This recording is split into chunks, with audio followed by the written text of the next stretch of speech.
रूसी सदर Vladimir Putin की अहम मुलाकातें हिंदुस्तानी वजीर आजम प्रधानमंत्री नरेंद्र मोदी के साथ एक जानिब, दूसरी जानिब चीन के अंदर शी जिनपिंग की मुलाकात फ्रांसी सदर इमानुअल मैक्रोन के साथ, और पाकिस्तान में इजरायली स्पाईवेयर का इस्तेमाल, एमनेस्टी इंटरनेशनल के सिक्योरिटी लैब का बड़ा दावा, पाकिस्तान की तरफ से तरदीद। Let Ali show U K इस एपिसोड में आप सबको खुशामदेद। To like, subscribe and share this content. बात शुरू करते हैं रूसी सदर व्लादिमीर पुतिन की जो यात्रा कह लें, विजिट कह लें, हिंदुस्तान में बड़ी अहम विजिट है ये। मुलाकातें हुई हैं नरेंद्र मोदी हिंदुस्तानी प्रधानमंत्री के साथ, और topic of discussion of course defence ties, economic ties और एनर्जी ट्रांसफर्स के ऊपर बातचीत हुई। याद रखें कि हिंदुस्तान के ऊपर बहुत जोर था, प्रेशर डाला जा रहा था अमेरिका की जानिब से कि वो रूस के साथ जो उनके तिजारती ताल्लुकात हैं, स्पेसिफिकली एनर्जी और ऑयल ट्रांसफर्स के ऊपर, उनको खत्म करें। लेकिन हिंदुस्तान ने अमेरिका की ये बात लग रहा है इस यात्रा के बाद उसको ज्यादा अहमियत नहीं दी। बात क्या हुई उस पर बात करते हैं। ये विजिट, बहुत सारी मुलाकातें, कई अपना मुलाकातें अब हो चुकी हैं इन 24 घंटे के दौरान। रूसी सदर व्लादिमीर पुतिन की 2 दिन की ये यात्रा है हिंदुस्तान की, पुतिन साहब की। और बेसिकली बात हो रही है आर्म्स एक्सपोर्ट्स के ऊपर, आर्म्स और जो वेपनरी और हथियार जो कॉपरेशन है उसके ऊपर बात हो रही है, और इसके साथ साथ तेल की ट्रांसफर के ऊपर, जिसके ऊपर अभी वेस्टर्न और अमेरिकी सैंक्शंस भी लगे हुए हैं रशिया के ऊपर, और साथ साथ धमकियां भी दी जा रही हैं हिंदुस्तान को कि हम आपके ऊपर भी सैंक्शंस लगा देंगे अगर आपने रशिया से तेल लेना खत्म या बंद नहीं किया। लेकिन हिंदुस्तान और रशिया के ताल्लुकात बहुत गहरे हैं। ये ताल्लुकात जाते हैं टू हिंदुस्तान की इंडिपेंडेंस मूवमेंट के ऊपर, और जवाहरलाल नेहरू साहब की जो यात्राएं हुई थी रूस, उस वक्त सोवियत यूनियन के अंदर, और कई मायनों में बहुत सारे जो उस वक्त सोवियत यूनियन के अंदर वेलफेयर प्रोग्राम्स थे, और जिस तरह इकोनॉमी को उन्होंने अपना ऑर्गेनाइज किया था, वही आइडियाज इंस्पायर किए जवाहरलाल नेहरू को, अकॉर्डिंग टू हिस्टोरियंस, जो वो वहां से लेके आए उस इंस्पिरेशन को, और उन्होंने इंडिया के अंदर भी उस वेलफेयर मॉडल को एक तरीके से अपनाने की कोशिश की। बहुत इंस्पायर्ड थे नेहरू साहब सोवियत यूनियन और उनका जो निजाम था उससे। अब इस जमाने में हिंदुस्तान नॉन अलाइन मूवमेंट का भी हिस्सा था। सरबराही in fact Hindustan non align movement की करा था। ये क्या मूवमेंट थी? ये ऐसी मूवमेंट थी, वो कहती थी कि हम ना वेस्टर्न कैंप के अंदर हैं, ना हम ईस्टर्न सोवियत ब्लॉक के अंदर हैं।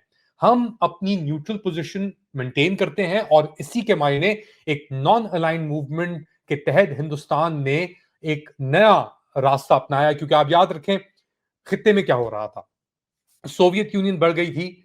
बेसिकली उसका बॉर्डर था, जो एंड पॉइंट था वो था सोवियत सैटेलाइट स्टेट जो कॉकेसस के अंदर थे, जिसके अंदर उज्बेकिस्तान था, ताजिकिस्तान था, किर्गिस्तान था और तुर्कमेनिस्तान था, फॉर एग्जांपल काजाकिस्तान भी था। अफगानिस्तान एक न्यूट्रल तो नहीं कहा जाएगा, मगर कंपेयर टू पाकिस्तान न्यूट्रल था। पाकिस्तान कंप्लीटली अमेरिकन कैंप के अंदर था। सीटो, सेंटो, इन सब मुआहदों के तहत अमेरिका की उसको सपोर्ट भी थी 1950 से लेके, और पाकिस्तान ने अमेरिका से वेपनरी भी ली। पाकिस्तान के अंदर जो dictatorships I starting from Ayub Khan, वो भी उसी तहत हुई। एक इंटरेस्टिंग एनेक्डोट है इसके अंदर। हिस्टोरिकली पाकिस्तान के पहले वजीर आजम लियाकत अली खान, वो क्योंकि पाकिस्तान एक नया स्टेट था, उसके पास इतनी कैपेसिटी नहीं थी, तो उनका इरादा था कि वो सोवियत यूनियन जाएंगे और वहां पे जाके उनसे ताल्लुकात बढ़ाएंगे।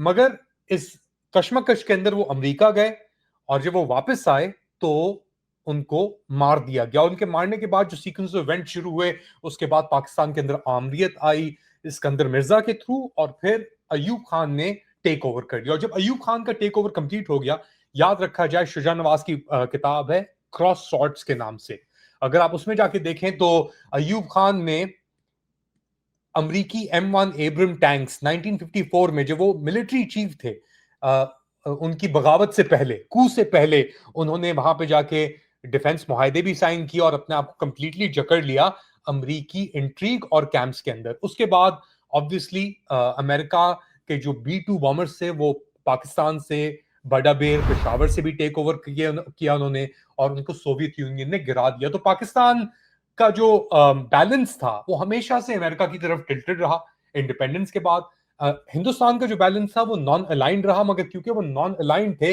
वो पिक एंड चूज कर सकते थे, मगर उनका जो इखलाकी आप कह लें या जो मॉरल कंपस था वो एक वेलफेयर ग्लोबल साउथ के साथ जुड़ा हुआ था। ये कॉन्टेक्स्ट क्यों जरूरी है? ये कॉन्टेक्स्ट इसलिए जरूरी है कि फरवरी 2022 जब रशिया ने यूक्रेन के ऊपर हमला किया और उनके डॉनबास के एरियाज के अंदर अपने आप को एक्सपैंड किया, क्राइमिया तो 2014 के अंदर ही उन्होंने ले लिया था। तो उसके बाद एक बार फिर जब ये डिसीजंस की बातें आई, तो वेस्टर्न यूरोप और अमेरिका ने एक बहुत जोर लगाया एक अपना कैंप बनाने का, और ये कहा कि जो भी हमारे साथ नहीं खड़ा यूक्रेन के ऊपर वो हमारा दुश्मन है। इंडिया ने अपनी न्यूट्रल पोजीशन को मेंटेन किया, और जो ताल्लुकात उन्होंने रशिया के साथ, सोवियत रशिया के साथ कायम किए थे दहाइयों के अंदर, उनको बरकरार रखा, और तेल की तजारत रशिया से उन्होंने जारी रखी। अब इस नुक्ते के ऊपर डोनाल्ड ट्रंप कहता है कि जी, इंडिया ने रशिया को शय दी कि वो अपनी जंग जो है यूक्रेन के अंदर इन बरामदात से, जो तेल की बरामदात थी, उनसे वो जारी रखे।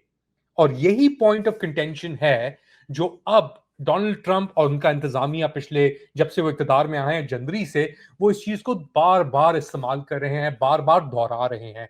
साथ साथ वो एक ट्रेड डील के लिए भी नेगोशिएट कर रहे हैं इंडिया के साथ, और उसके अंदर बड़े स्टिकिंग पॉइंट्स हैं। फॉर एग्जांपल एग्रीकल्चर, और जो एग्रीकल्चर मार्केट है इंडिया की, वो चाहते हैं कि अमेरिकन कंपनीज के लिए वो खोल दी जाए। अब इंडिया उसके ऊपर रजामंद नहीं हो रहा, और रजामंद इंडिया क्यों नहीं हो रहा, तो उसके उसके रिस्पांस के अंदर अमेरिका कहता है कि जी, हम आपके ऊपर सैंक्शंस लगाएंगे, हम आपके ऊपर ये करेंगे। बहुत सारी बातें की जा रही हैं। साथ साथ अमेरिका ने पाकिस्तान को भी तरजीह दी है, क्योंकि पाकिस्तान एक बार फिर आउट ऑफ, क्या कहते हैं, एक्सपीरियंस कह लें, आदत हो जाती है ना इंसान को, या मुल्कों को भी आदत हो जाती है। तो पाकिस्तान के अंदर क्योंकि इस वक्त एक बार फिर एक मिलिट्री डिक्टेटरशिप मौजूद है, और जब भी पाकिस्तान में मिलिट्री डिक्टेटरशिप आई है तो वो अमेरिका की तरफ रुख करती है। जमहूरियत जो होती है वो दूसरी तरफ रुख करती है, वो अपना एक इंडिपेंडेंट स्टेटस या इंडिपेंडेंट पॉलिसी बनाने की कोशिश करती है। और रशिया को लेकर पाकिस्तान के अंदर ही बड़े इख्तलाफात हैं, क्योंकि पाकिस्तान के जो साबिक वजीर आजम है, जो जेल के अंदर है, नजरबंद है, इमरान खान, वो यूक्रेन की जब इन्वेजन हुई 2022 के अंदर, उस दिन वो पहुंचे मॉस्को।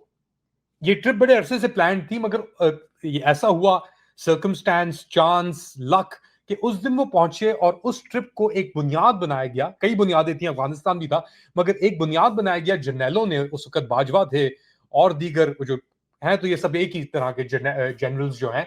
तो इन्होंने बुनियाद बनाया अमेरिका को कह के कि देखो, ये खतरनाक बंदा रशिया पहुंच गया। उस दिन जब यूक्रेन की इन्वेजन हुई, तुम्हारे मुंह पे चांटा मारा है।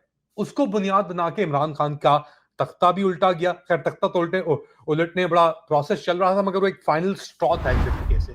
तो एक बार फिर पाकिस्तान उसकी जबर में आ गया, आमरीत की जबर में, और अमेरिका के चुंगल में फंस गया यूक्रेन को लेकर। उसके बाद हम जानते हैं, और ये रिकॉर्डेड भी है, आप जाके देख भी सकते हैं, कि किस तरीके से पाकिस्तान ने, अमेरिका और जो वेस्टर्न एलाइज हैं, यूक्रेन को आर्टिलरी शेल्स प्रोवाइड किए। एक कॉरिडोर बना, आइदर रोमेनिया के थ्रू या साइप्रस के थ्रू, और फिर वो रीराउट होके एक पूल के अंदर जाता था, वेस्टर्न पूल के अंदर, जो वेपनरी थी, और वो फिर यूक्रेन को भी प्रोवाइड हुई। और ये डॉक्यूमेंटेड है, आप मेरे यूट्यूब चैनल पे जाके देख भी सकते हैं, शॉर्ट्स के अंदर भी। इससे बाद ही मैंने बहुत की हुई है कि किस तरीके से पाकिस्तानी आर्टिलरी शेल्स यूक्रेन इस्तेमाल कर रहा था रशिया के खिलाफ। थोड़ा हम डाइग्रेस कर गए हैं।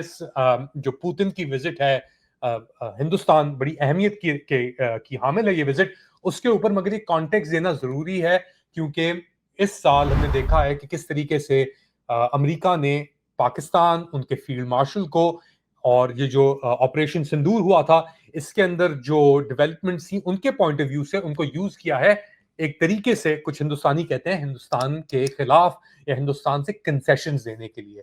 अब क्योंकि हिंदुस्तान एक जमहूरियत है, आप फ्लॉड है, नहीं है, अच्छी है, बुरी है, उसके ऊपर आप लोग डिबेट कर सकते हैं, मगर उनकी एक इंडिपेंडेंट, आजादाना जो बैरूनी पॉलिसी है, फॉरेन पॉलिसी है, वो मौजूद है।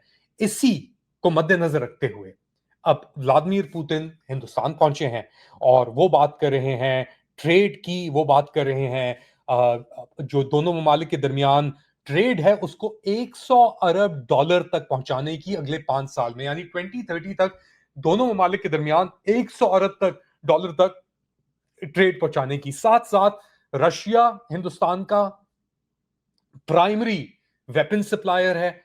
ये भी बात हो रही कि जो high end Russian fighter jets हैं, Sukhoi and so on so forth, 5th gen type के, इंडिया वो ले। साथ साथ बेसिकली इंडिया की जो एनर्जी इंपोर्ट्स हैं रशिया से, वो इस 100 अरब डॉलर क्या जो एम है उसके अंदर भी जाएगी। अब ट्रंप ने दावा किया था कि जी इंडिया ने अपने जो एनर्जी इंपोर्ट्स हैं रशिया से उनको रोक दिया है या थाम दिया है, लग नहीं रहा ये।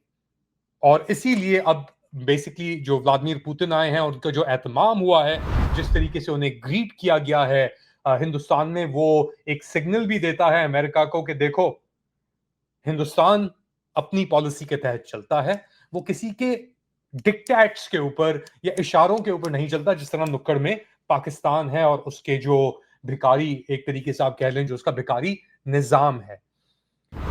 बातें बहुत कर दी, मगर जो हकीकत है वो हकीकत है, उसको आप झुटला नहीं सकते। अब हिंदुस्तान के अंदर ही बहुत प्रॉब्लम्स हैं और उन प्रॉब्लम्स के ऊपर ही मैं हमेशा बात करने की कोशिश करता हूं, मगर इस मौजू के ऊपर, स्पेशली इस मौजू के ऊपर, ये बेसिकली जो व्लादिमीर पुतिन की ट्रिप है, ये बहुत अहमियत की हामिल है।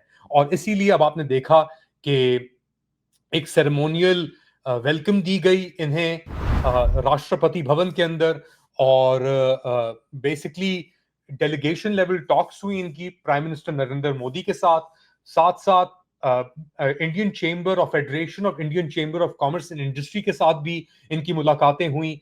और एक जो सदर हैं हिंदुस्तान की, द्रौपदी मुर्मू, उनसे राष्ट्रपति भवन के अंदर इनकी मुलाकात हुई और फिर इनकी रवानगी वापस वापस रशिया की तरफ। रशिया और हिंदुस्तान के ताल्लुकात बढ़ते चले जा रहे हैं। हिंदुस्तान के ताल्लुकात हमने जो देखा है जिस तरीके से वो अपनी एक इंडिपेंडेंट फॉरेन पॉलिसी को फॉलो करते हैं, चाहे, और वो बड़ी प्रैग्मेटिक फॉरेन पॉलिसी है, चाहे वो अफगानिस्तान के साथ ताल्लुकात हों, चाहे वो रशिया के साथ ताल्लुकात हों, चाहे वो अमेरिका के साथ ताल्लुकात हों। अब रशिया और इंडिया के ताल्लुकात बहुत मुस्बत हैं, बहुत मजबूत हैं कंपेयर टू और दीगर मुल्कों के, क्योंकि इनकी एक शेयर्ड हिस्ट्री रह चुकी है। जैसा मैं जिक्र किया, पूरा जो आर्म्स का बैकबोन है रशिया, इंडिया का, वो रशियन वेपन्स और वेपन सिस्टम्स के ऊपर मबनी है। अच्छा, यहां पे ये एक मुलाकात हो रही है। साथ साथ दूसरी जानिब चाइना और फ्रांस के दरमियान मुलाकातें हो रही हैं, और बेसिकली 3 दिन की एक ट्रिप की है इमानुएल मैक्रोन ने चाइना के अंदर। और बेसिकली वो बात कर रहे हैं अपने ताल्लुकात को बढ़ाने के लिए। इमानुएल मैक्रोन चाइना पहुंचे हैं, शी जिनपिंग के साथ इनकी मुलाकात हुई है, और ये कहा जा रहा है कि जो उनके दरमियान डिफरेंसेस हैं उनको ओवरकम करने की जरूरत है दोनों ममालिक के दरमियान। और इसके साथ ये भी इन्होंने कहा है कि इनको जियोपॉलिटिकल कोऑपरेशन साथ करनी होगी आगे बात को बढ़ाने के लिए। यूक्रेन के अंदर जंग के ऊपर भी बात हुई है, रशिया और फ्रांस और चीन के दरमियान। और ये कहा है मैक्रोन ने कि जो डिफरेंसेस हैं वो दोनों की रिस्पॉन्सिबिलिटीज हैं साथ साथ ओवरकम करने के लिए। अब ये मुलाकातें चल रही हैं एक तरीके से ईस्टर्न ब्लॉक कह लें, ग्लोबल साउथ का जो ब्लॉक है उनके दरमियान। अमेरिका की अपनी मुलाकातें, उसका अपना एक प्रेजेंस है, मगर अमेरिका अब इनवर्ड लुकिंग हुआ है इस चीज को लेकर। दूसरी जानिब ये तो बात हो गई इंडिया, रशिया, चाइना और फ्रांस को लेकर। एक बड़ी अहम खबर आई है इंटरेस्टिंगली, एमनेस्टी इंटरनेशनल का एक वर्किंग ग्रुप है, एमनेस्टी इंटरनेशनल की रिपोर्ट शाया हुई है। उसके अंदर कहा जा रहा है कि इजरायली कंपनी एक है इंटेलेक्सा के नाम से, उन्होंने अपनी प्रेडिटर सॉफ्टवेयर पाकिस्तान के अंदर एक लॉयर के फोन के ऊपर बरामद की। एमनेस्टी इंटरनेशनल का जो एक सेल है, यूनिट उन्होंने बनाया हुआ उन्होंने, और ये उन्होंने प्रेडिटर सॉफ्टवेयर ये कहा जा रहा है, जो बेसिकली आपको एक सिंगल लिंक के ऊपर जाती है, आप जाते हैं उसके अंदर क्लिक करते हैं और फिर वो आपके फोन के ऊपर कब्जा कर लेती है और पूरा डेटा ट्रांसफर करके उसे आगे की तरफ बढ़ाती है। तो इंटरेस्टिंग चीज, मैंने इसके ऊपर कोई 2 साल 2.5 साल कबल इजरायली जर्नलिस्ट ओदैद यारोन से बात की थी, और उस वक्त ये उन्होंने डॉक्यूमेंट्स निकाले थे सिंगापुर के थ्रू इजरायली स्पाई टेक और स्पाई हार्डवेयर और टेक्नोलॉजी के ऊपर, जो सिंगापुर के थ्रू पाकिस्तान के अंदर FIA federal investigation agency Pakistani ने इंपोर्ट की थी, बड़ी रिपोर्ट आई थी। तो सुने ओदैद यारोन जो हारेट्स के साथ जर्नलिस्ट थे, वो क्या कहते हैं इसके ऊपर, और फिर बात को आगे बढ़ाते हैं। Everything on the phone you can get using the Cellbrite. All right, moving on to the specific Pakistan instances. You have records showing tender notices from 2021. You have records showing exports or shipments in 2012, 2023 this year from May as well. So tell us about this documentation. It's just there. That's the beauty of it. There's a lot of because people are working. Those are the tools they need. They put out tenders, they publish it, and the last ones, which are from 2023, I think it's the Khyber in the Khyber police, Khyber Pakhtunkhwa province, Peshawar. In Peshawar in Khyber province, they need to buy licenses for the software for an extra 2 years, which means that even if they aren't getting anything straight from Cellebrite right now, if they're gonna get the license from somebody else through I don't know who, Cellebrite, which claims to be monitoring it, should somehow, if it is indeed monitoring their use. तो ये थे ओदैद यारोन, ये हैं Israeli journalist हारेट्स newspaper के साथ, और उस वक्त 2.5 साल पहले उन्होंने ये रिपोर्ट की थी, जिसके अंदर पूरा इन्होंने एक्सप्लेन किया कि किस तरीके से इजरायली स्पाईवेयर टेक्नोलॉजी रीराउट होकर पाकिस्तान पहुंची वाया सिंगापुर। इसके ऊपर मैं और भी फॉलो अप करने की कोशिश कर रहा हूं, आप तक खबर पहुंचाऊंगा। आप लोग क्या समझते हैं बताएं मुझे कमेंट सेक्शन के अंदर। Do like, subscribe and share this content. थोड़ी देर बाद दोबारा हाजिर होऊंगा।